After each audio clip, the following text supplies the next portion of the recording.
자, 그러면 보도록 합시다. 알겠죠? 지난주에 과제랑은 좀 어땠어? 다 풀어봤어? 좀 어땠어? 질문할 거 있어?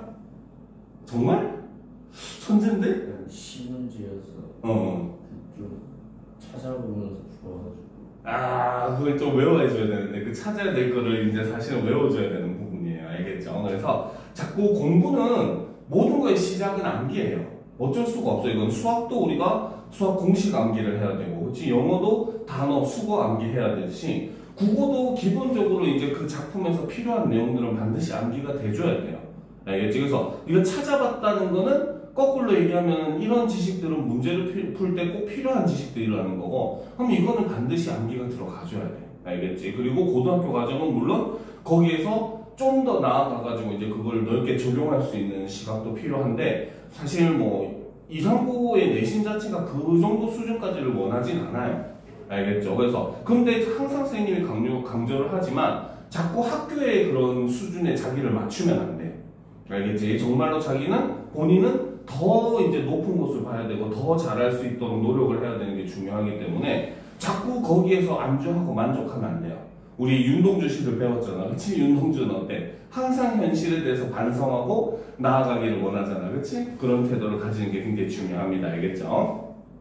자, 그래서 지금 현재 시험 범위 같은 경우는 아마 여기 뭐 본봉 정도 하고 나서는 아까 얘기했던 9월 모의고사 들어갈 것 같아요. 학교에서 이제 본봉 막 들어간 거예요? 어디까지 진도 나갔어? 근데 선생님은 다 읽고라고 하고 그 뭐지 자기만의 퀴즈 같은 거 만들라고 그 애들 거 다 모아서 다 풀고 끝냈어. 그러고 끝이 났어? 그럼 뭐 본문 내용 수업은 또 다음 시간에 하겠네, 그지? 그러면은 아마 지금 벌써 9월 모의고사가 얼마 안 남았어요. 다음 주입니다, 다음 주. 알겠죠? 그래서 다음 주에 9월 모의고사를 보게 되면은 다음 주에는 그러면 모의고사 분석을 같이 하는 방향으로 하도록 합시다. 알겠죠? 자, 그러면 일단 오늘은 본문부터 우리가 들어갈 건데, 자, 일단 당연히 본문 내용 들어가기 전에 내용 정리부터 우리가 해봐야 되겠죠? 그렇죠? 하나 정리를 하도록 합시다. 자, 이 글의 갈래는, 그쵸? 자, 단편 소설, 비교적 분량이 짧은 소설입니다. 소설이고, 그 다음에 농촌 소설이고, 읽어봐서 알겠지만 배경이 농촌 사회죠. 그쵸? 그 다음에 이 작품의 가장 큰 특징이에요. 바로 순수 소설입니다. 알겠죠? 자, 순수 문학에 대해서는 요거 하고 나서 선생님이 또 설명을 해줄게요. 알겠죠? 자, 성격은, 자, 이 단원에서 제일 핵심적으로 보는 거죠. 바로 해학적입니다. 알겠습니다. 자, 그리고 이제 시골이 배경이다 보니까 굉장히 토속적인 그런 분위기가 많이 느껴지고, 마찬가지 토속적과 거의 비슷한 의미예요. 향토적인 그러한 성격을 띠고 있습니다. 자, 배경은 바로 1930년대 봄을 배경으로 하고 있고, 공간은 강원도 농촌 마을입니다. 자, 시점은 1인칭 주인공 시점이죠. 그렇죠? 자, 소재는 바로 결혼하기 위한, 본문에 따르면 성매에 관련된 문제가 이 작품의 주 소재입니다. 알겠죠? 자, 주제는, 자, 두 가지 정도로 볼 수 있는데, 첫 번째는 바로 산골 남녀의 순박한 사랑을 담고 있고, 또 반면에 이 작품은 어수룩한 대릴 사위와 그쵸? 교활한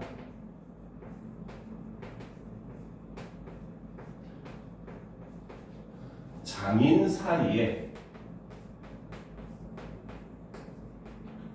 갈등을 다루고 있는 작품이죠. 자, 특징은 자, 첫 번째는 아까 얘기했듯이 이 작품은 1인칭 주인공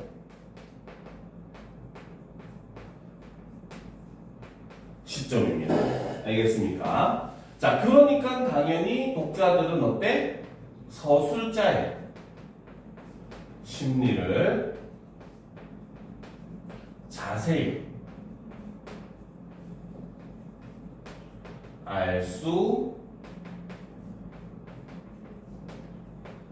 있더라는 거죠. 알겠습니까? 자, 그리고 두 번째. 자, 이 작품은 바로 과거와 현재가 교차되는 역순행적 구성을 다루고 있어요. 그래서 현재 얘기하다가 또 과거로 가서 과거 얘기하다가 또 현재 얘기하다가 과거 얘기하다가 뭐 왔다 갔다 합니다. 알겠습니까? 자, 그리고 이제 세 번째. 그쵸? 바로 토속어. 방언이죠. 그쵸? 그 다음에 비속어. 욕과 같은 말이죠. 그쵸? 그 다음에 인물의 희극적인 행동 이런 게 드러납니다. 그래서 이를 통해서 작품 전체의 해학성을 유발한다. 이렇게 볼 수 있다는 거죠. 다 썼습니까?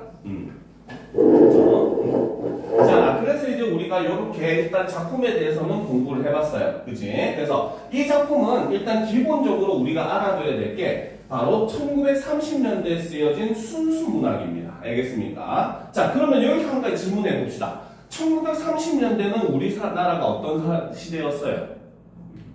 그치, 일제강점기였잖아. 그치? 그런데 이 작품 학교에서 읽어봤댔잖아요. 그쵸? 이 작품에는 일제강점기의 문제나 이런 것들을 다루는 부분이 있습니까? 전혀 없었잖아. 그치? 바로 순수문학이라고 하는 게 그런 거예요. 알겠지? 바로 1920년대에 원래 이제 그 카프라고 하는 그 문학 단체가 형성이 됩니다. 알겠죠? 근데 이 단체는 공산주의 그 문학, 그 예술가들이 모인 공산주의 프롤레타리아트 예술가 동맹이라고 하는 거예요. 알겠죠? 그래서 이 사람들이 우리 문학사에서는 그래도 중요하게 다루는 이유가 뭐냐면 문학의 이제 활용 범위를 좀 넓혔습니다. 알겠죠? 기존에는 어떻게 보면 자신의 감정을 얘기하고 자신의 생각을 얘기하는 게 문학이었다면은 이 카프라고 하는 단체가 만들어지면서 문학도 하나의 도구처럼 쓰일 수 있다는 그런 지평을 열게 돼요. 알겠죠? 그런데 1930년대에 들어서면서 이제 그것에 대해서 반대하는 운동이 일어났는데 그게 바로 순수문학 운동입니다. 알겠죠? 그래서 왜? 문학을 우리가 공부하는데 왜 자꾸 문학을 여러 가지 자기네들의 그 목적에 맞는 용도로 쓰이는 도구로 자꾸 사용하려나? 문학은 오로지 순수한 예술이다. 예술성을 우리가 여전히 확보를 해야 된다라고 생각한 게 순수문학 운동이었다는 거죠. 그렇기 때문에 순수문학의 가장 큰 특징은 바로 뭐다? 작품에 쓰인 시대적 상황이라든지 이런 걸 우리가 작품을 통해서 판단을 할 수 있다, 없다? 없다.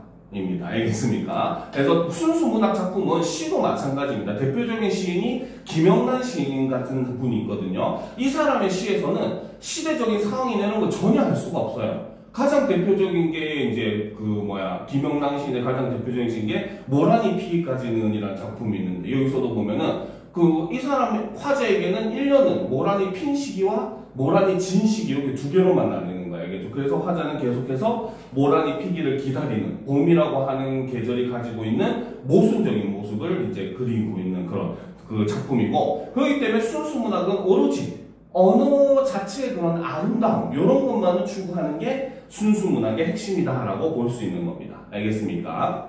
자, 그런 걸 염두에 두면은 당연히 우리가 왜 이렇게 봄봄이라고 하는 작품에 시대적 상황이나 이런 게 없다라는 걸 알 수 있다는 거죠. 그쵸? 자, 그러면 이 작품의 제목이 다시 한 번 더 물어보지만 뭡니까?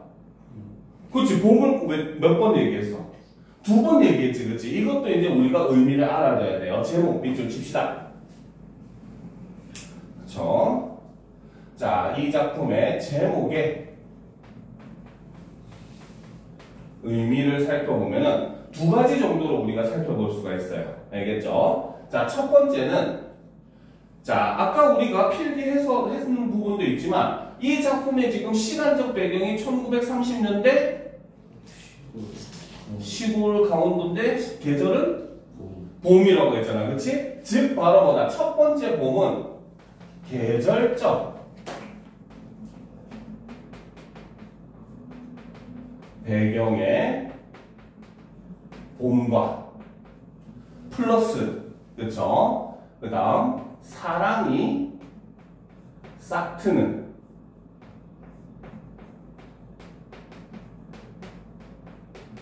봄. 요렇게 해서 2개가 합쳐져서 제목을 봄봄으로 정했다라고 보기도 합니다. 알겠죠? 자, 그리고 2번째 관점에서는 그치 바로 뭐다?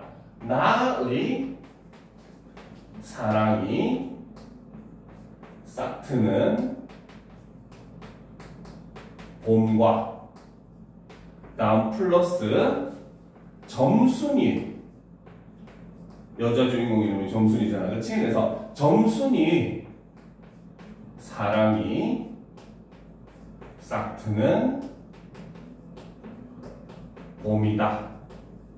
요렇게 해서 봄봄이라고 정했다라고 요렇게 2가지 관점으로 봅니다. 알겠죠? 2 인물이 서로 사랑을 하는데 2 인물의 이제 사랑을 각각의 측면에서 봤을 때 우리가 왜 그 드라마나 이런 데서도 그렇고 일상에서도 많이 그러잖아. 사랑이 오면은 이제 나의 인생에도 봄이 왔다 막 이렇게 얘기하잖아요. 그렇죠? 그래서 사랑이 싹트는 계절인 그런 봄을 이런 의미한다. 2 사람의 봄을 의미한다 해서 봄봄이다라고 보기도 합니다. 알겠죠?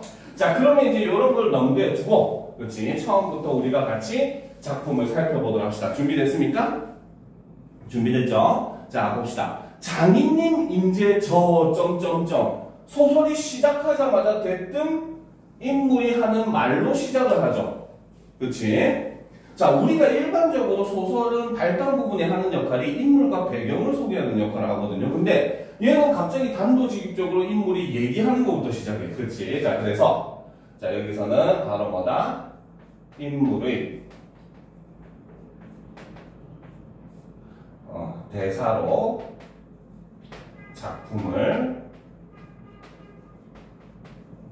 시작을 하고 있죠. 그래서 이를 통해서 독자의 호기심을 유발한다.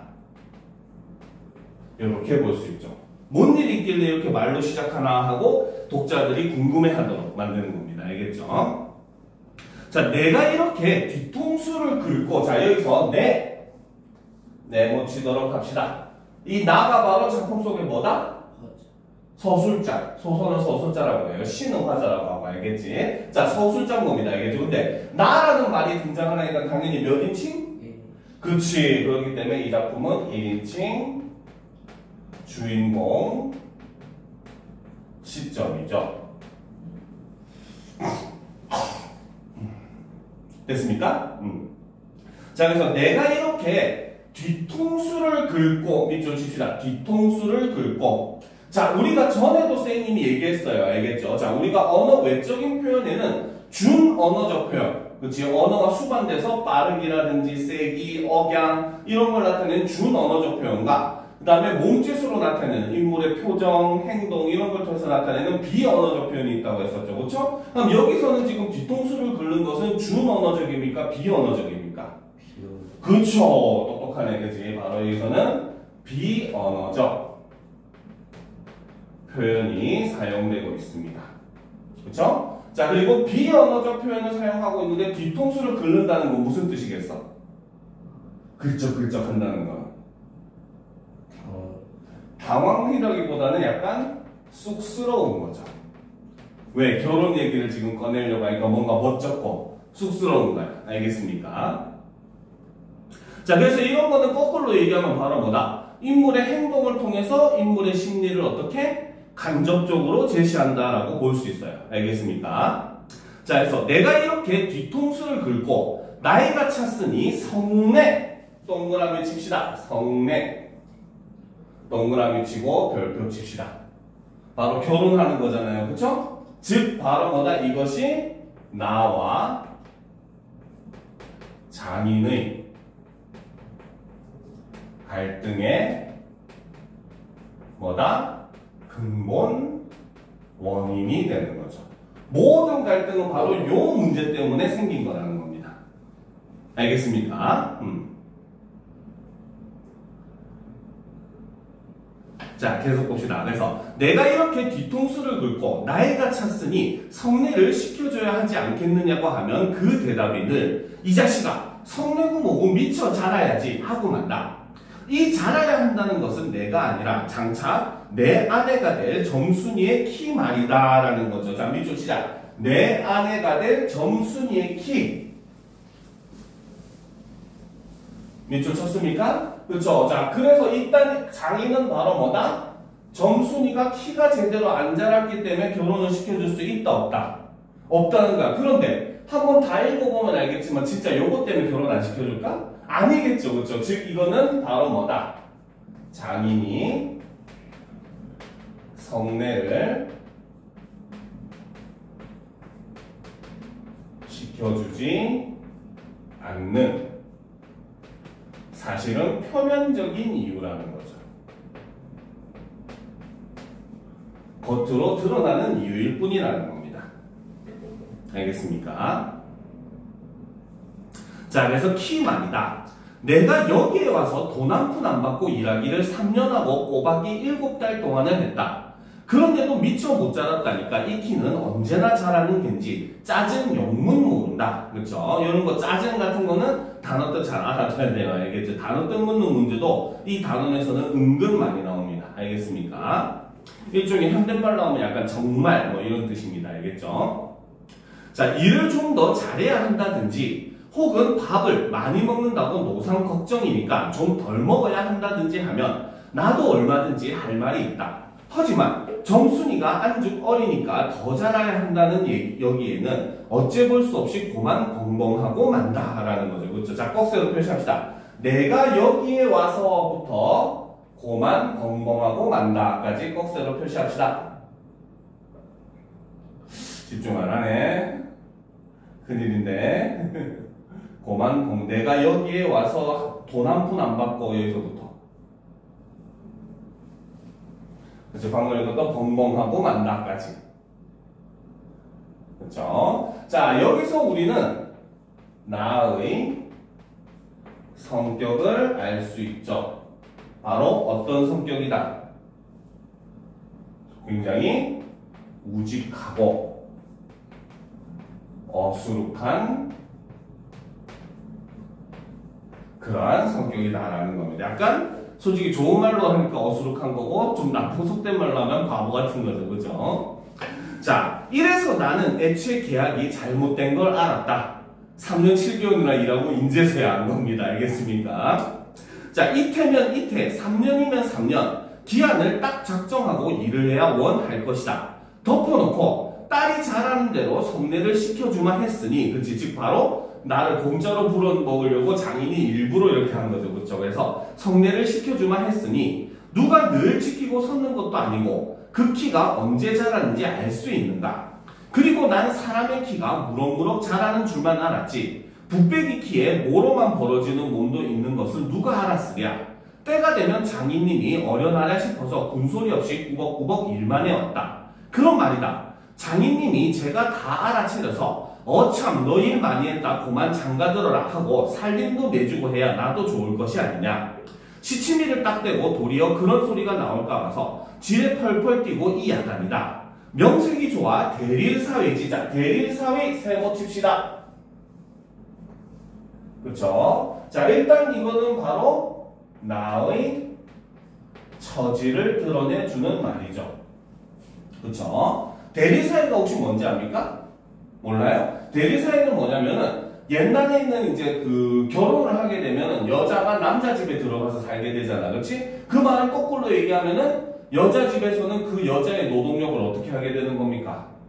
그렇지. 잃어버리게 되는 거잖아요. 그렇죠? 그래서 이제 예전에 우리나라에 있었던 그 제도 중에 하나가 대리사회 제도예요. 알겠죠? 이게 바로 뭐냐면 그 여성의 노동력을 가져가는 대신에 뭡니까? 남편 될 사람이 여자 집에 미리 와가지고 일정 기간 동안 대신 일을 해준 다음에 아내를 이제 데리고 가는 그런 풍습이 대리사회입니다. 알겠죠? 근데 지금은 이런 대리사회가 있어, 없어? 없잖아요. 그렇죠? 그렇기 때문에 여기서는 나의 처지도 알 수가 있지만 이걸 통해서 당시의 시대 상황도 우리가 볼 수 있다는 거죠. 알겠습니까? 그래서 아직까지는 이때 1930년대까지는 대리사회 제도라고 하는 게 여전히 존재를 하고 있었다는 거예요. 제도적으로는 아니지만 사람들이 뭡니까? 약간 풍습적으로 그런 걸 따르는 사람들이 있었다는 겁니다. 알겠습니까? 자, 계속 봅시다. 그래서 명색이 좋아 대리사회지 일하기에 승복기도 할 뿐더러 이건 참 아무것도 아니다. 숙맥이 그걸 모르고 점순이의 키 자라기만 까맣게 기다리지 않았나. 언젠가는, 그쵸, 과거죠, 그쵸. 자, 언젠가는 하도 갑갑해서 자를 가지고 덤벼들어서 그 키를 한번 재볼까 했다. 미주 시작. 자를 가지고 덤벼들어서 그 키를 한번 재볼까 했다. 미주 쳤습니까? 자, 여기서 키가 진짜로 이제 그 자라는 키를 얘기했었어요, 앞에? 점순이가 자라야 된다는 게? 아니죠, 그쵸. 일종의 성인이 돼야 된다, 이런 의미입니다. 알겠습니까? 근데도 나는 그 말을 고지고대로 듣고 바로 뭐다? 점순이가 키가 얼마나 되는가를 이제 자로 재보려고 했죠. 그쵸? 자, 그래서 여기서도 바로 나의 어수룩함이 드러나고 이러한 행동을 통해서 작품의 해학성이 유발이 된다는 거죠. 됐습니까?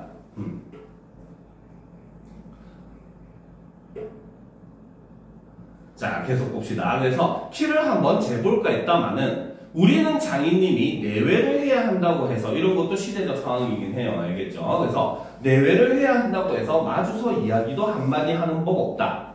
운물길에서 어쩌다 마주칠 적이면 겨우 눈어림으로 재보고 하는 것인데 그럴 적마다 나는 저만침 가서 제니 키도 하고 논뚝에다 침을 퇴뱉는다. 미주시자. 논뚝에다 침을 퇴뱉는다. 역시 이것도 비언어적입니까? 준언어적입니까? 비어. 그쵸. 비언어적 표현이죠. 왜 바닥에다가 침을 퇴뱉었어? 왜 뱉었겠어? GM이 기도한 다음에 퇴 하고 뱉었대. 왜? 마음에 든다 안 든다? 그치. 바로 불만스럽다는 거지.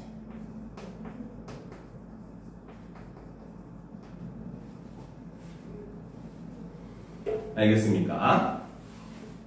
자, 아무리 잘 봐야 내 겨드랑 다른 사람보다 좀 크긴 하지만 밑에서 너물락 말락 밤낮 요 모양이다. 개돼지는 푹푹 크는데 왜 이리도 사람은 안 크는지. 그치? 자, 밑줄 시작. 개돼지는 푹푹 크는데 왜 이리도 사람은 안 크는지. 자, 지금 점순이를 뭐랑 비유하고 있어? 그치? 바로 여기서도 점순이를 동물과 비교를 하고 있죠. 이런 점도 역시 해학성을 작품에 더해주는 그러한 모습이다라고 볼 수 있다는 거죠. 됐습니까? 자, 한동안 머리가 아프도록 궁리도 해보았다. 아하, 물동이를 잡고 이니까 뼈다귀가 움츠러드나 보다. 여기서도 참 멍청한 성격이라는 걸 알 수 있겠죠. 그쵸? 자, 하고 내가 넌짓넌짓이 그물을 대신 뒤로도 주었다.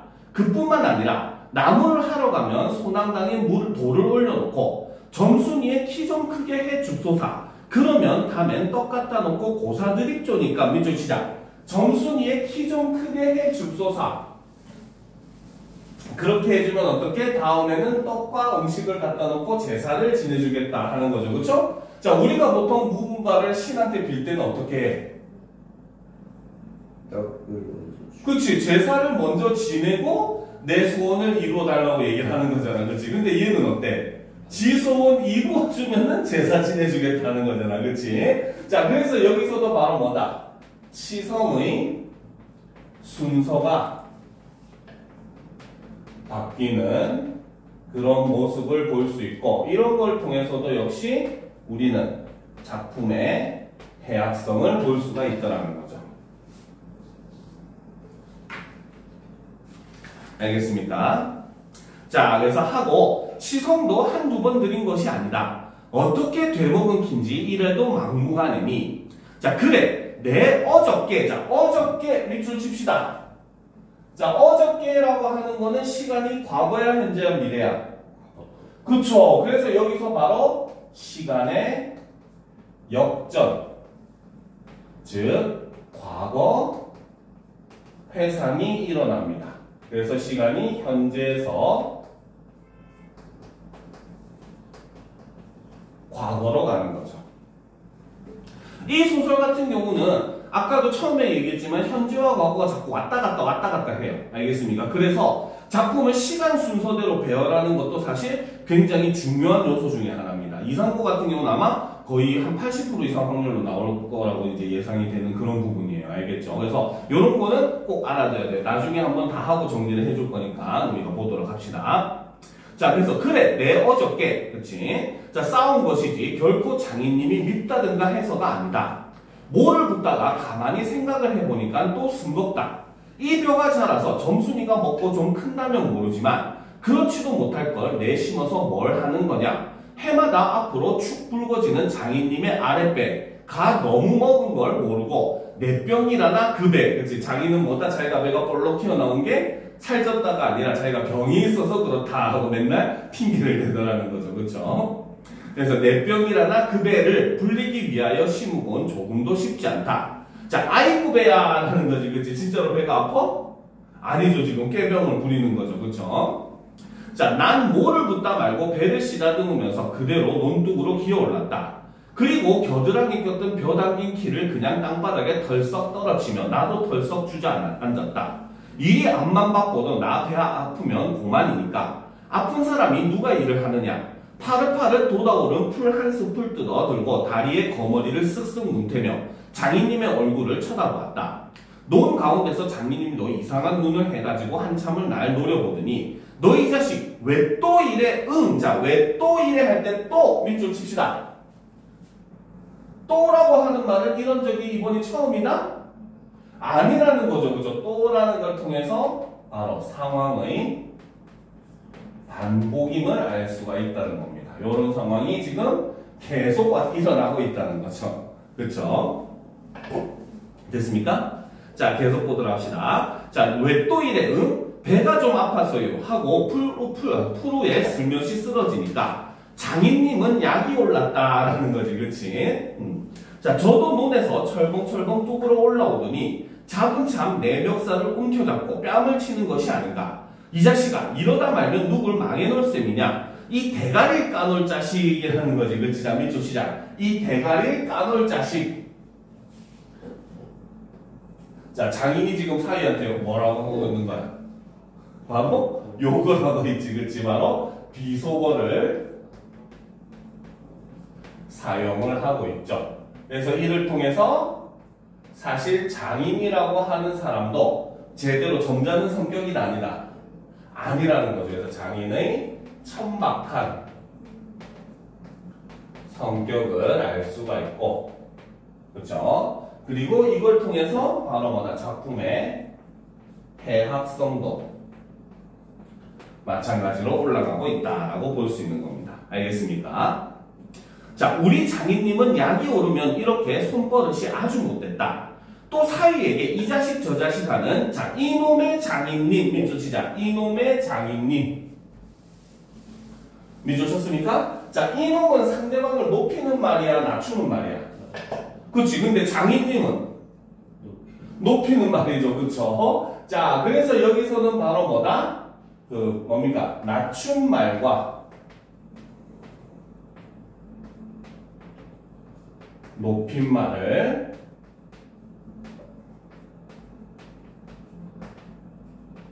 혼합해서 사용을 하고 있죠. 그래서 이를 통해서 뭐다? 장인에 대한 불만도 드러내고 역시 마찬가지 작품의 해학성도 올려주더라는 거죠. 알겠습니까? 자, 계속 보도록 합시다. 그래서 이놈의 장인님은 어디 있느냐? 오죽해야 우리 동네에서 누굴 물론하고 그에게 욕을 안 먹은 사람은 명이 짜르다 한다. 조그만 아이들까지도 그를 돌라세놓고 욕필이 번 이름이 봉필이니까 우리 주치자 욕필이 번 이름이 봉필이니까 밑줄 섰습니까? 원래 이름은 봉필인데 거기다 봉자를 이제 욕을 잘한다 해서 욕을 집어넣어서 얘 별명을 욕필이라고 부른다는 거지, 그렇지? 그렇기 때문에 여기서는 바로 뭐다? 언어 유희를 사용을 한다는 거죠, 그렇죠? 그래서 바로 뭐다? 인물의 특성과 이름을 합성해서 이렇게 별명을 만들었다는 거죠.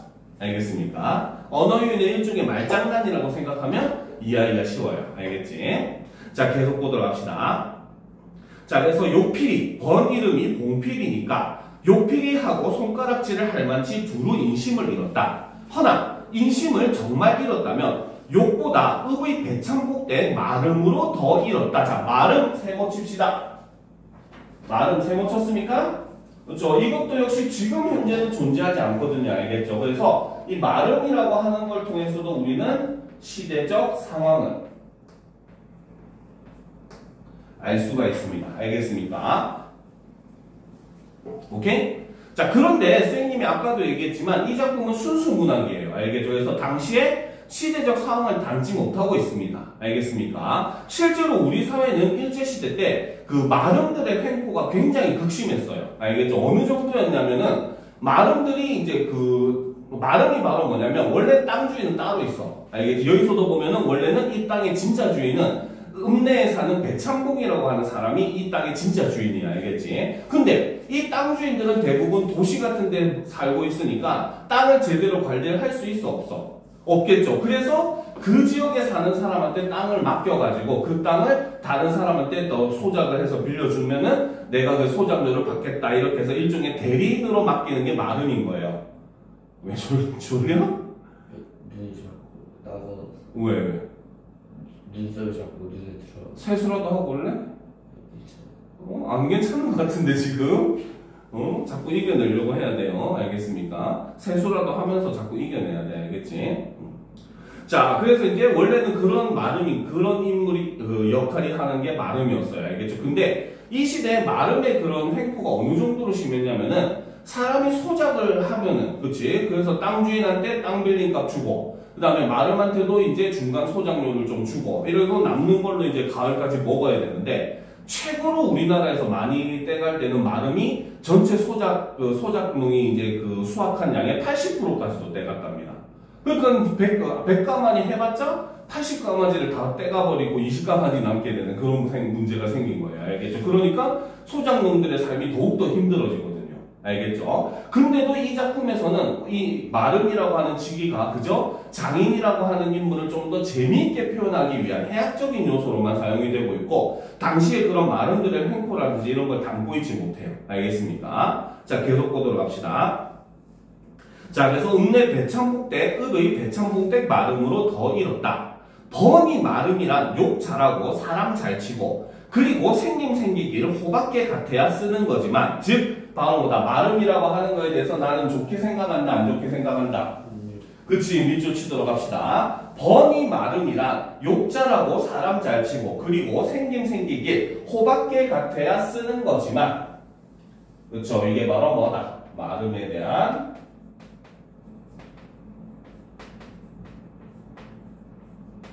나의 부정적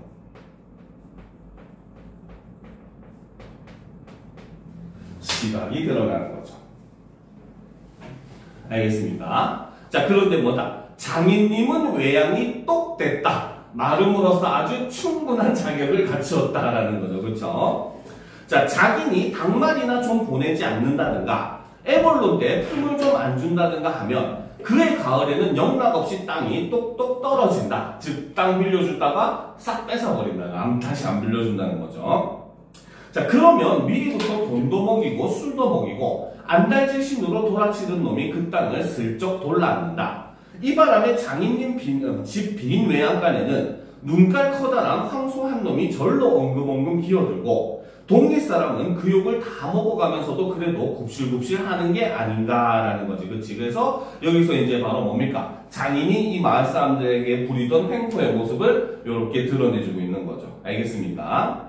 자, 그러나 내겐 장인님이 감히 큰 소리 할 계제가 못 된다. 뒷생각은 못하고 뺨 한 개를 딱 때려놓고는 장인님은 무색해서 덤덤히 쓴 침만 삼킨다.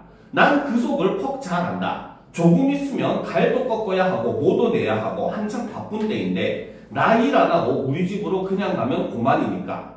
작년 이맘때도 트집을 좀 하니까 늦잠 잔다고 돌멩이를 집어던져서 자는 놈의 발목을 삐게 해놨다. 사란식이나 번숭 끙끙 앓았더니 종당에는 도반 울상이 되지 않았는가.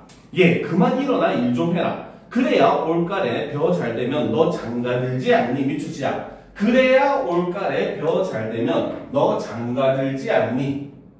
자, 그래서 가을에 진짜로 장가 들여 보내줬습니까? 아니죠. 그렇죠. 이거는 바로 뭐다? 장인이 나를 꼬시는 장인의 회유가 되는 거죠. 알겠습니까? 그리고 요거를 한자 성모로 하면 감언이설. 그렇죠? 달콤한 말이죠. 상대방을 속이는. 알겠습니까? 그죠? 그리고 지금 현재 상황에서도 알 수 있지만 그러고 나서 결혼을 했다 못했다? 못했다는 거야. 그치? 근데 이 말은 뒷부분에 보면 알겠지만 작품 내내 반복돼. 알겠습니까? 나를 꼬실 때 계속 쓰는 말입니다. 알겠죠? 자, 계속 봅시다. 그래 귀가 번쩍 뜨여서 그날로 일어나서 남이 이틀 품들일 논을 혼자 삶아 놓으니까 장인님도 눈깔이 커다랗게 놀랐다. 그럼 정말로 가을에 와서 혼인을 시켜줘야 원 경우가 옳지 않겠나.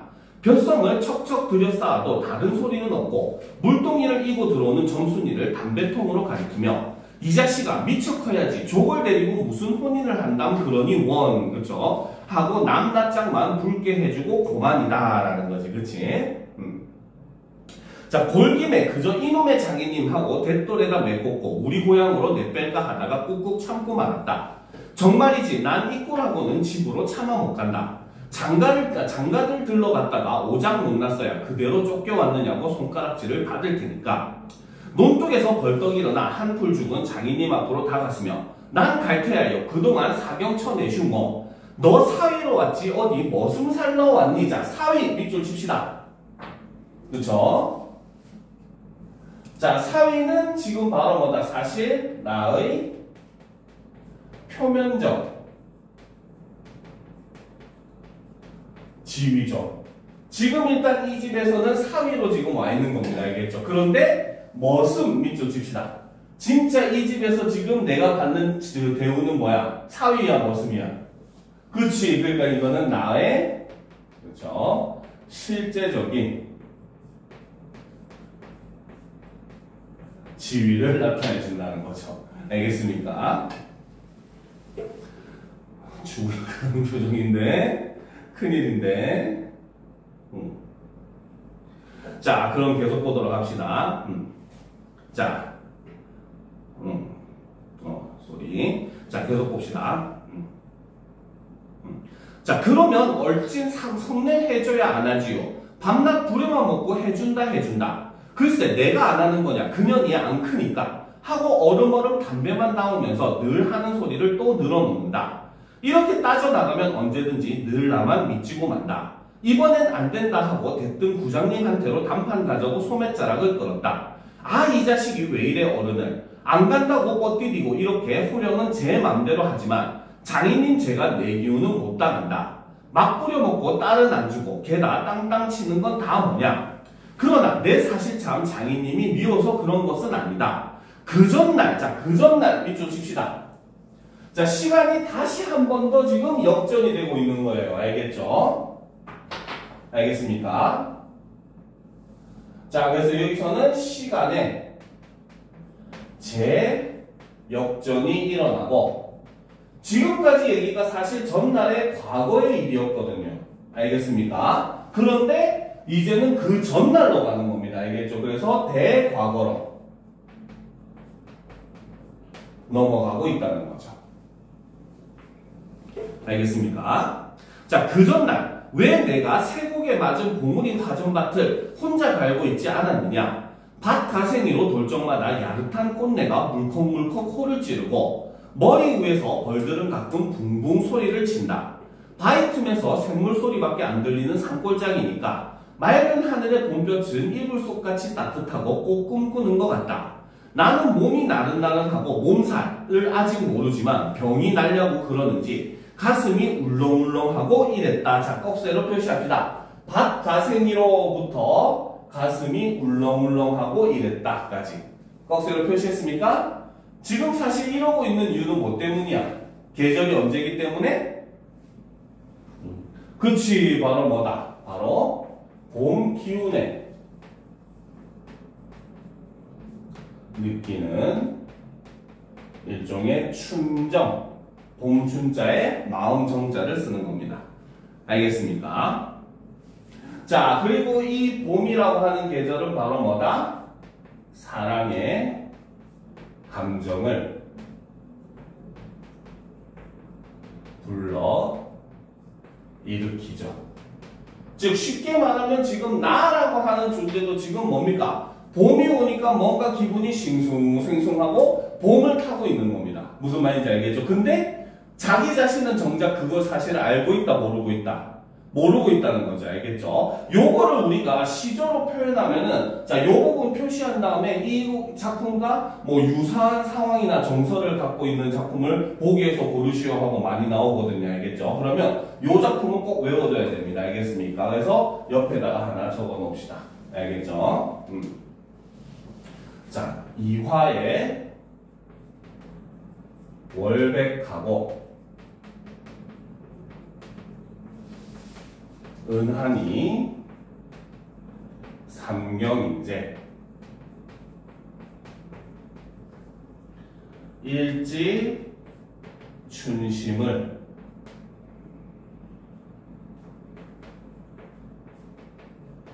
자규야 알야마는 다정도 병인양하여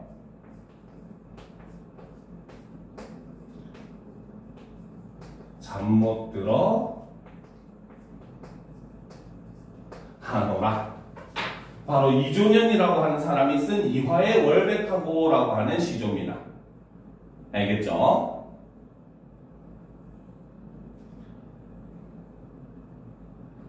됐습니까? 그래서 이 시조의 그 작품 자체가 이화, 백꽃이거든요. 백꽃이 피는 계절이 봄입니다. 알겠습니까? 그래서 백꽃에 하얀 달이 비치고 그 다음에 은하수가 늦은 밤 삼경인데 일지춘심을 한 조각의 본 마음을 자규야 소쩍새가 알겠냐마는 다정도 감정이 이렇게 많은 것도 병인양하여 잠 못 들어 하노라. 그래서 지금 이 화저도 바로 뭐다? 봄이 오니까 뭔가 마음이 싱숭생숭해지면서 잠을 이루지 못하는 거거든요. 알겠지? 그러니까 지금 여기에 나와 있는 나의 처지와 굉장히 유사한 모습을 보이고 있죠. 그렇죠? 그래서 이 인물의 그런 태도라든지 상황과 비교하는 문제로서 요 시조가 굉장히 잘 나오니까 꼭 반드시 알고 있어야 돼요. 알겠죠? 눈 자꾸 아프면 세수를 하고 오세요. 자꾸 그러고 있지 말고 집중이 안 됩니다. 그러면은 스스로 집중하려고 만들어야지. 안 되는데 안 되는 상태로 그냥 귀찮다고 참고 있으면은 시간만 낭비하는 것밖에 안 돼요. 그건 공부하는 게 아닙니다. 학생들이 제일 큰 착각 중에 책만 펴놓으면 공부하는 줄 알아. 그거 진짜 혼나야 되는 거예요. 알겠죠? 세수하고 올 거면 빨리 세수하고 오세요. 알겠습니까? 눈 자꾸 따갑고 그러면 빨리 세수하고 와.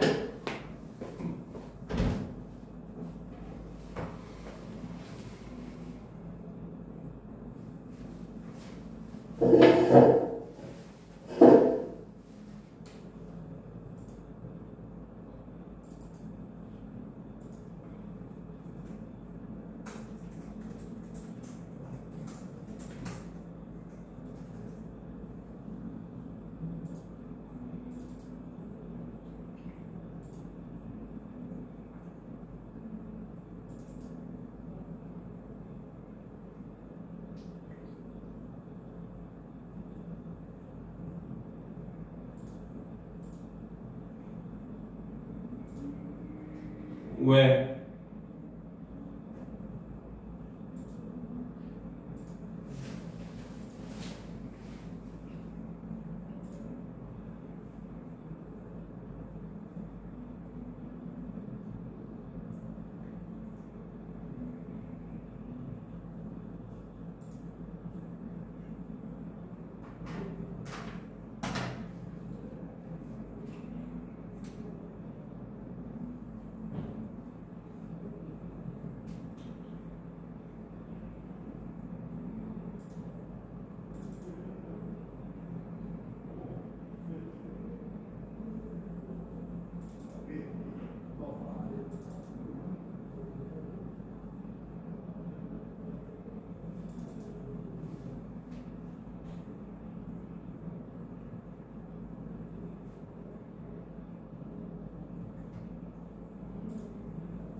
세수했어? 아이고 진짜로 한 번 더 진짜 혼날 겁니다. 알겠죠? 자 계속 보도록 합시다. 알겠습니까? 자 그래서 이제 지금 시간이 재역전이 일어나서 과거에서 지금 대과거로 일어났고 지금 시간의 순서로 따지면 이게 제일 빠르긴 합니다. 물론 잠깐 이제 작년의 이야기도 나오기는 하는데 그건 이제 아주 잠깐 나오는 거라서 좀 뺀다면은 일단 이 사건 내에서는 지금 하는 부분이 제일 먼저 일어난 거예요. 알겠죠? 자 봅시다. 그 전날 왜 내가 그 쇠고개 맞으면서 봄을 이제 밭을 메고 있다가 이제 봄 기운을 느낀 거죠. 그렇죠? 자 그래서 합니다. 봅시다. 어러이 마리맘 마마 이렇게 노래를 하며 소를 부리면 여느 때 같으면 어깨가 으쓱으쓱한다. 웬일인지 밭 반도 갈지 않아서 온몸에 맥이 풀리고 대구 짜증만 난다. 공연히 소만 드립다 두들기며 아냐 이 망할 자식의 소 장인님의 소니까 미쳐치자. 이 망할 자식의 소 장인님의 소니까.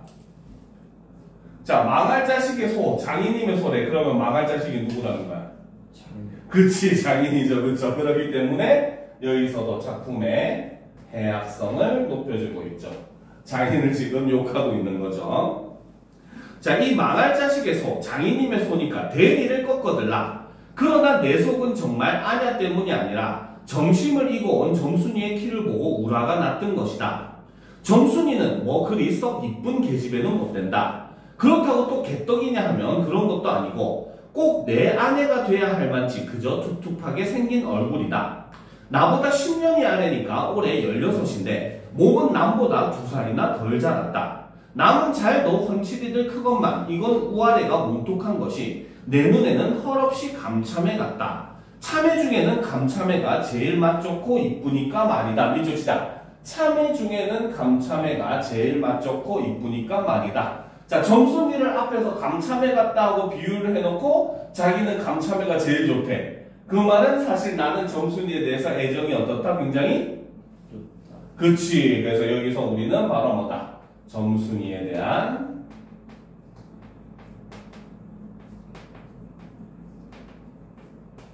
나의 애정을 알 수 있다는 거죠. 알겠습니까? 됐죠? 자, 계속 보도록 합시다. 자, 봅시다. 그래서 이쁘니까 말이다. 둥글고 커다란 눈은 서글서글하니 좋고 좀 찢어졌지만 입은 밥술이나 혹혹히 먹음직하니 좋다라는 거죠. 자, 꺽쇠로 표시합시다. 그 문단 첫 번째. 점순이는 뭐 그리 썩 이쁜 계집애는 못 된다. 여기서부터 방금 읽었던 먹음직하니 좋다까지. 꺽쇠로 표시했습니까? 자, 여기서는 지금 누구의 외모를 묘사하고 있어요? 그쵸. 여기서는 바로 점순이의 외양을 묘사를 하고 있죠. 그래서 특출나게 예쁜 건 아니지만 나에게는 참 이쁜 그러한 인물이다라는 겁니다. 알겠죠? 자, 아따 밥만 많이 먹게 되면 팔자는 고만 아니냐. 한데 한 가지 파가 있다면, 즉 결점이 있다면 가끔가다 몸이 장인님은 이걸 채심이 없이 들까분다 하지만 너무 빨리빨리 논다. 그래서 밥을 나르다가 때없이 풀밭에다 깨박을 쳐서 그쵸? 자, 흑투성이 밥을 곧잘 먹인다. 밥을 엎어버려가지고 흑투성이 밥을 곧잘 먹인다는 거죠. 안 먹으면 무안해 할까 봐서 이걸 씹고 앉은 노라면 으적으적 소리만 나고 돌을 먹는 겐지 밥을 먹는 겐지. 자, 꺽쇠로 표시합시다. 안 먹으면 무안해 할까 봐서부터 밥을 먹는 겐지 점점점까지 꺽쇠로 표시했습니까? 그쵸? 이것도 역시 바로 뭐다? 점순이에 대해서 나가 어떻게 해주고 있습니까? 그쵸? 바로 점순이에 대한 나의 배려가 드러나는 거죠. 점순이가 무안할까봐 일부러 흑투성이 밥도 참고 먹는다는 거죠. 그쵸? 자, 그러나 이날은 웬일인지 성한 밥재로 밥머리에 곱게 날려놓았다. 그리고 또 내외를 해야 하니까 저만큼 떨어져 이쪽으로 등을 향하고 웅크리고 앉아서 그릇 나기를 기다린다. 내가 다 먹고 물러섰을 때 그릇을 와서 챙기는데 난 깜짝 놀라지 않았느냐. 고개를 푹 숙이고 밥함지에 그릇을 포개면서 날더러 들으려는지 혹은 제 소리인지 밤낮 일만 하다 말 텐가. 자, 밑줄 치고 별표 칩시다. 밤낮 일만 하다 말 텐가. 자, 밑줄 쳤습니까? 그렇죠. 밑줄 치고 별표 쳤죠. 그렇죠. 이게 바로 점순이의 1차 충동질이 되는 거죠. 그렇죠. 그리고 이것 때문에 지금 뭐다? 내가 장인님한테 그 배 아프다고 그 거짓말하고 장인님 끌고 구장한테 가게 되는 거야. 알겠지? 그래서 바로 뭐다? 이것이 구장에게 단판을 가게 된 바로 직접적인 원인이라는 거죠. 사실 나는 아무 생각이 없었는데 점순이가 갑자기 와가지고 이렇게 나를 충동질하니까 결국 나는 이제 사고를 친 겁니다. 알겠습니까? 자, 계속 봅시다. 밤낮 일만 하다 말 텐가, 그렇죠? 하고 혼자서 쫑알거린다. 고대 잘 내외하다가 이게 무슨 소린가 하고 난 정신이 얼떨떨했다.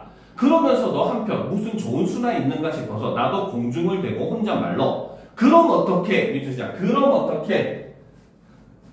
방법은 생각 안 하고 그쵸 이러고 있죠. 지금 여기서도 우리는 나의 소극적인 성격을 알 수가 있고 반면에 막 이렇게 나를 충동질하는 걸 보니까 점순이는 성격이 어때요?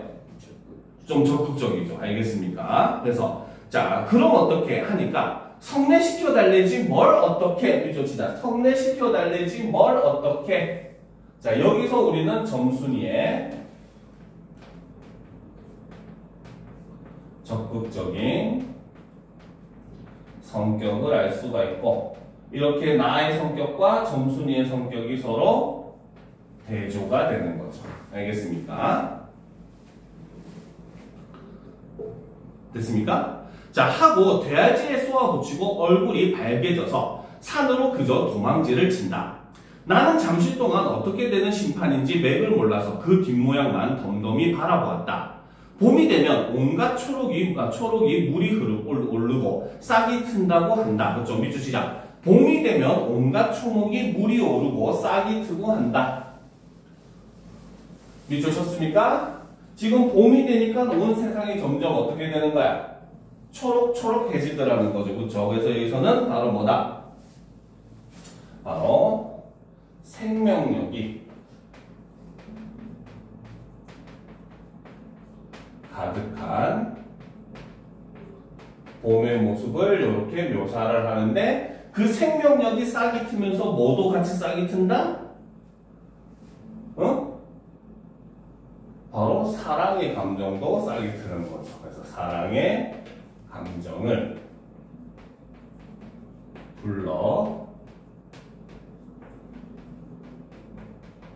일으키고 있다라고 볼 수 있다는 겁니다. 알겠습니까? 자, 사람도 아마 그런가 보다 하고 며칠 내에 부쩍 속으로 키는 안 컸다는 거죠. 속으로 자란 듯 싶은 점순이가 여간 반가운 것이 아니다. 이런 걸 멀쩡하게 안죽 어리다고 하니까 자, 우리가 부장님을 찾아갔을 때, 다시 밑줄 치자. 우리가 부장님을 찾아갔을 때, 밑줄 쳤습니까? 그쵸? 자, 여기서는 지금 역시 마찬가지 시간의 흐름이 나오는데, 바로 대과거에서 다시 과거로 오는 거죠. 알겠습니까? 그래서 배 아프다고 하고 뭡니까? 장인과 싸운 다음에 부장한테 가는 그 사이에 지금 그 전날의 점순이와의 일을 끼워 넣은 거라는 거죠. 알겠죠? 그래서 순서상으로 봤을 때는 앞에 일과 이 부분이 이어지는 거고 중간에 끼어 있는 점순이와의 일은 그 전날로 가야 되는 거예요. 순서가. 알겠죠? 자, 계속 봅시다. 그래서 우리가 부장님을 찾아갔을 때 그는 쌀인문 밖에 있는 돼지우리에서 죽을 퍼주고 있었다. 서울에 좀 갔다 오더니 사람은 점잖아야 한다고 우쉔이 얼른 보면 지붕 위에 앉은 제비 꼬랑지 같다. 그래서 우쉔이 양쪽으로 뾰족이 삐치고 그걸 에헴하고 늘 쓰담는 손버릇이 있다. 자, 꺽쇠로 표시합시다. 우쉔이 얼른 보면부터 쓰담는 손버릇이 있다까지 꺽쇠로 표시합시다. 표시했습니까? 그렇죠. 여기서도 지금 바로 뭐다? 누구를 묘사하고 있어? 구장. 그렇지. 바로 여기서는 구장의 외양을 묘사를 하고 있는데 굉장히 재미있게 묘사를 하고 있죠. 그렇죠? 그렇지. 수염이 제비꼬라지처럼 이렇게 쭉 두 개가 나서 맨날 요거 쓰다듬는다는 거지. 그렇지. 그래서 이걸 통해서도 역시 작품의 해학성을 높여준다는 거죠. 알겠습니까? 자, 그래서 봅시다. 그래서 우리를 멀뚱히 쳐다보고 미리 알아챘는지 왜 일들 허다 말고 그래 하더니 손을 올려서 그 에헴을 한번 욱닥했다. 구장님, 우리 장인님과 치매 계약하기를 먼저 덤비는 장인님을 뒤로 떼다 밀고 내가 허둥지둥 달겨들다가 가만히 생각하고 아니 우리 빙장님과 치매 하고 첫 번부터 다시 말을 고쳤다. 장인님은 빙장님 해야 좋아하고 밖에 나와서 장인님 하면 괜스리 골을 내려고 든다. 뱀도 뱀이래야 좋냐고 창피스러우니 남 붙는 데는 제발 빙장님 빙모님 하라고 일상 말조심을 받아오면서 자 꺽쇠로 표시합시다. 장인님은 빙장님 해야 좋아하고부터 뭡니까? 일상 말조심을 받아오면서까지 꺽쇠로 표시합시다. 표시했습니까? 사실 장인님이나 빙장님이나 뜻이 똑같아요. 알겠죠? 근데 빙장님은 한자 성어로 이렇게 하니까 좀 더 어떻게 보인다는 거야? 그렇지, 있어 보인다는 거지. 그렇지. 즉 바로 뭐다? 여기서 우리는 바로 장인의 성격을 알 수가 있다는 거죠. 바로 이 장인이라고 하는 인물은 바로 뭐다? 바로 남의 시선을 의식하고 그 다음에 허세가 있는 이러한 인물이라는 거죠. 알겠습니까? 됐습니까? 그래서 난 그것도 자꾸 잊는다. 당장도 장인님 하다가 옆에서 내 발등을 쿡 밟고 견문지를 흘기는 바람에야 겨우 알았지만 구장님도 내 이야기를 자세히 듣더니 퍽딱한 모양이었다. 하기야 구장님뿐만 아니라 누구든지 다 그럴 게다. 길게 길러둔 새끼 손톱으로 코를 후벼서 저리 탁 튀기며 밑줄 치자. 길게 굴러둔 새끼 손톱으로 코를 후벼서 저리 탁 튀기며 밑줄 쳤습니까? 지금 나는 바로 뭐야? 바로 앞에서 지금 구장님이 자기를 굉장히 아끼고 굉장히 불쌍하게 생각하고 이럴 거라고 생각했잖아. 근데 정작 구장님은 새끼손가락으로 코를 이렇게 파다가 틱 튀고 있어. 그렇지? 즉 구장은 나의 일에 관심이 있다 없다? 그렇지? 없다는 거죠. 그렇죠? 자, 여기서 알 수 있는 게 바로 뭐다? 바로 나의 생각과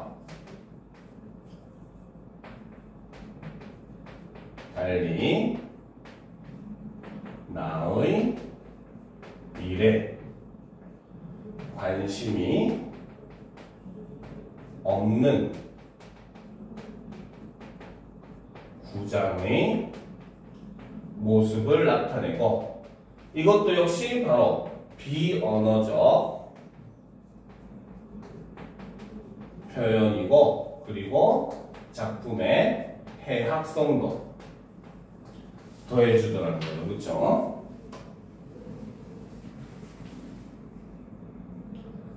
됐습니까? 자, 그럼 공필씨 얼른 성례시켜 주구려. 그렇게까지 지가 하고 싶다는 걸 하고 내 짐작대로 말했다. 그러나 이 말에 장인님이 삿대질로 눈을 부라리고 성내고 뭐고 기집애년이 미쳐 자라야 할 게 아닌가 하니까 고만 볼수록 해서 입맛만 쩍쩍 다실 뿐이 아닌가. 그것도 그래. 그치 민주주의야. 그것도 그래. 앞에서는 내 편 들다가 또 이제는 또 누구 편을 들고 있어? 장인 편을 들고 있지. 그치? 바로 뭐다? 여기서는 바로 부장의 줏대 없는 행동을 볼 수 있다는 거죠. 알겠습니까? 뒤에 나중에 나오지만 바로 뭐다? 이 구장도 지금 장인에게서 땅을 빌려서 농사를 짓는 소작농이기 때문에 그런 거죠. 알겠습니까? 자, 그래서 그것도 그래. 그래, 거진 4년 동안에도 안 자랐다니 그 킨 언제 자라지요? 다 그만두고 사경내슈. 글쎄 이 자식아, 내가 크질 말라고 그랬니? 왜 날 보고 떼냐? 빅모님은 참새만한 것이 그럼 어떻게 애 낳지요? 라는 거지. 그치? 미추치자. 빅모님은 참새만한 것이 그럼 어떻게 애 낳지요? 미추셨습니까? 그렇죠. 지금 뭡니까? 대꾸를 한다는 게 자기 장모님을 가지고 지금 장모님을 참새만하다라고 이야기를 하고 있다는 겁니다. 무슨 말인지 알겠습니까? 그래서 지금 바로 뭐다? 장인에 대한 나의 항변을 이렇게 얘기하는데 여기서도 우리는 바로 뭐다? 굉장히 과장된 표현을 사용함으로써 역시 해학성을 유발을 한다는 거죠. 자기 장모님한테 참새만하다고 표현하고, 그지? 자, 사실 장모님은 점순이보다도 귓배가 하나가 적다. 귓배기 하나가 적다.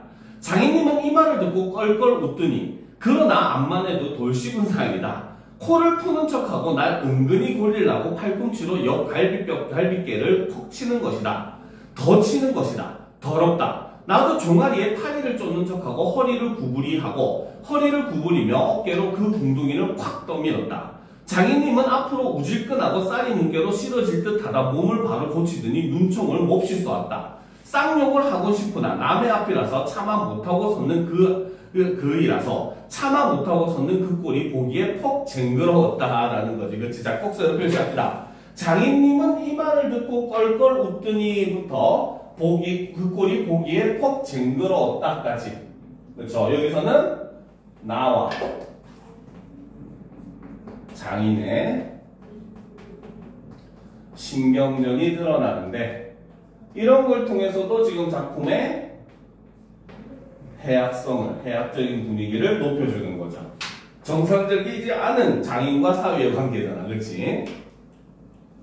자, 그러나 이 말에는 별반 신통한 규정을 얻지 못하고 도루몬으로 돌아와서 뭐를 부었다.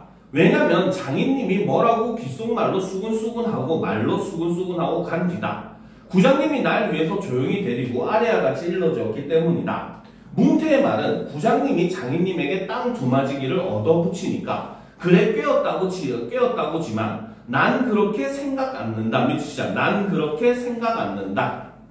미쳐쳤습니까? 그쵸? 자, 여기서도 지금 옆에서 네가 속았다고 얘기해줌에도 믿어 안 믿어? 안 믿죠. 역시 굉장히 여기서도 우리는 나의 어수룩함을 볼 수가 있더라는 겁니다. 알겠습니까? 알겠죠? 자, 계속 봅시다. 자, 자네 말도 하기야 옳지. 나이 찼으니까 아들이 급하다는 게 잘못된 말은 아니야. 하지만 농사가 한창 바쁠 때 일을 안 한다든가 집으로 달아난다든가 하면 손해죄로 그것도 징역을 가거든. 여기에 그만 정신이 번쩍 났다. 자, 밑줄 치자. 그렇죠? 자, 여기서는 우리가 아직 잠깐 밑줄 치지 말고 구장이 지금 나를 설득하는 그 방식을 좀 알아둬야 됩니다. 알겠습니까? 자, 일단 첫 번째로 보면 자네 말도 하기야 옳지. 밑줄 칩시다. 자네 말도 하기야 옳지. 밑줄 쳤죠? 그렇지? 자, 여기서는 지금 바로 뭐다? 구장의 그렇죠? 설득 방식, 말하기 방식 첫 번째, 나의 생각에 동의해 주더라는 겁니다.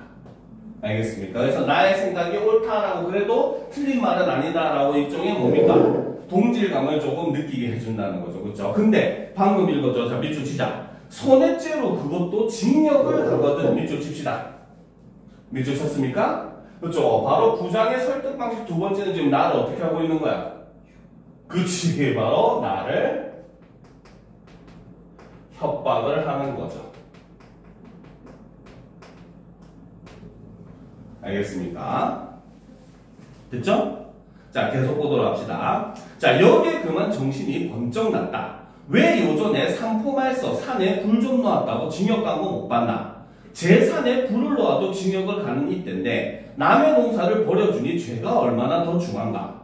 그리고 자넨 정장 사경받으러 정장 가겠다 했다 한댔지만 그러면 괜시리 죄를 들쓰고 가는 걸세. 또 결혼도 그렇지. 법률에 성년이란 게 있는데 21가 돼야지 비로소 결혼을 할 수가 있는 걸세. 자, 자넨 물론 아들이 늦은 거 염려하지만 점순이로 말하면 인제 겨우 16이 아닌가. 그렇지만 아까 빙장님의 말씀이 밑줄 치자. 올가을에는 열대를 제치고서라도 성례를 시켜주겠다 하시니 밑줄 쳤습니까?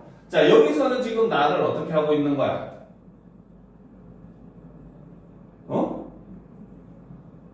올 가을에는 성례를 시켜준다잖아. 그치? 바로 나를 회유하고 있죠. 회유라는 말 이 단어는 꼭 알아줘야 됩니다. 알겠죠? 회유는 꼬시는 거예요. 알겠습니까? 자, 그래서 구장의 말하기 방식은 이제 뭡니까? 동의, 협박, 회유 이런 방식으로 지금 진행이 되고 있는 거예요. 알겠습니까? 자, 계속 보도록 합시다. 그래서 성례를 시켜주겠다 하시니 좀 고마울 겐가. 빨리 가서 뭐 붙든 거나 마저 붙게. 군소리 말고 어서 가. 그렇죠? 여기까지가 바로 어제의 얘기였던 겁니다. 알겠습니까? 자, 그래서 오늘 아침 밑줄 칩시다. 오늘 아침 밑줄 쳤습니까? 자, 여기서 이제 다시 바로 뭐다? 그렇죠? 시간이 흘러가지고 이제는 과거에서 현재로 이렇게 돌아왔죠. 됐습니까? 자, 그래서 오늘 아침까지 끽소리 없이 왔다. 장인님과 내가 싸운 것은 지금 생각하면 전혀 뜻밖의 일이라 안 할 수 없다.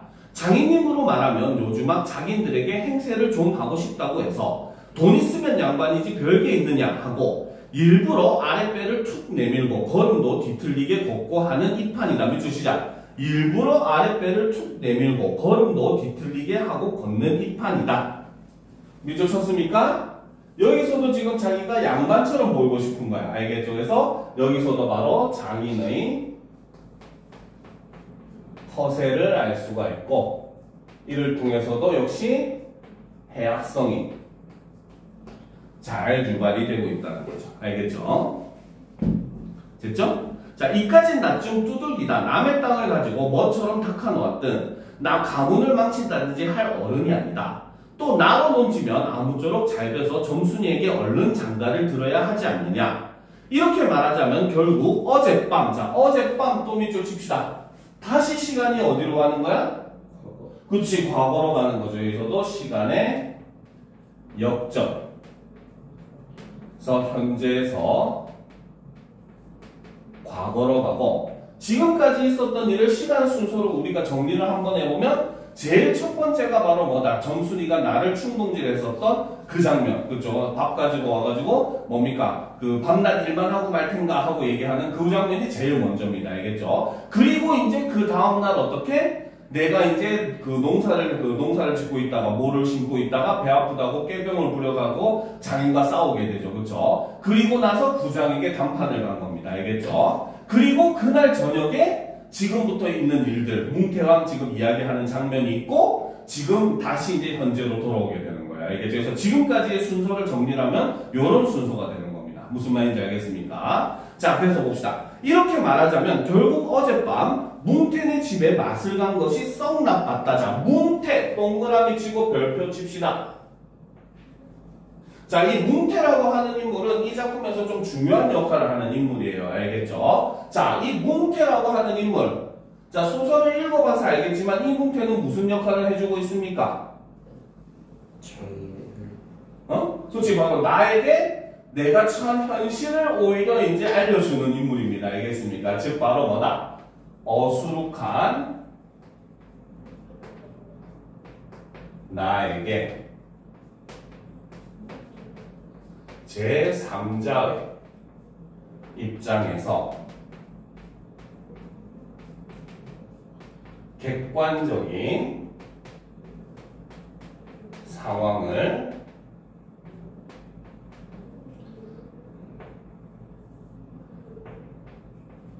설명을 해주는 그런 인물이라는 겁니다. 알겠습니까? 자, 그런데 이 작품은 아까 처음에도 말했지만은 시점이 몇 인칭 시점이라고 했어요? 그렇지, 1인칭 주인공 시점입니다. 알겠죠? 1인칭 주인공 시점의 장점은 주인공이 자기의 이야기를 하듯이 얘기가 진행이 되다 보니까, 알겠죠? 독자들이 그 주인공의 그런 심리라든지 주인공의 행동에 몰입하기가 좋다는 게 장점이에요. 알겠죠? 알겠습니까? 그런데 단점이 있습니다. 큰 단점이 하나가 있어요. 그건 바로 뭐냐? 오직 서술자인 나에 의해서만 세상을 볼 수가 있고 나에 의해서만 상황을 판단할 수 있잖아요. 그렇죠? 그러니까 독자에게도 바로 뭐다? 나의 입장에서 판단한 정보만을 독자는 받을 수가 있다는 겁니다. 그러니까 오히려 독자가 받을 수 있는 정보의 양이 많다, 적다? 적다는 겁니다. 알겠죠? 그래서 지금 이 작품에서는 이 뭉태라고 하는 인물을 출연을 시킴으로써 바로 뭐다? 1인칭 주인공 시점의 약점을 보완하는 역할을 한다는 거죠.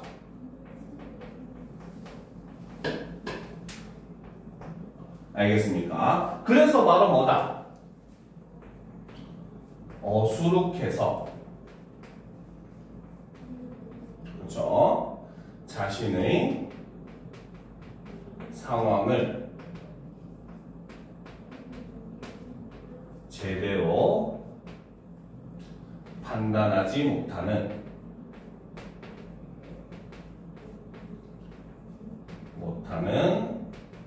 나 대신 독자에게 객관적인 정보를 제공해주는 역할을 하는 인물이라는 거죠. 알겠습니까? 됐습니까? 그래서 뭉태네 집에 맛을 간 것이 썩 나빴다. 낮에 부장님 앞에서 장인님과 내가 싸운 것을 어떻게 알았는지 대꾸 빈정거리는 것이 아닌가라는 거죠. 그렇죠? 자, 여기까지 하고 쉬는 시간 가진 다음에 이어서 마무리하도록 합시다. 알겠습니까? 지금 벌써 11시 한 15분 정도 됐으니까 15분 정도 쉬고 30분에 이어서 합시다. 알겠죠?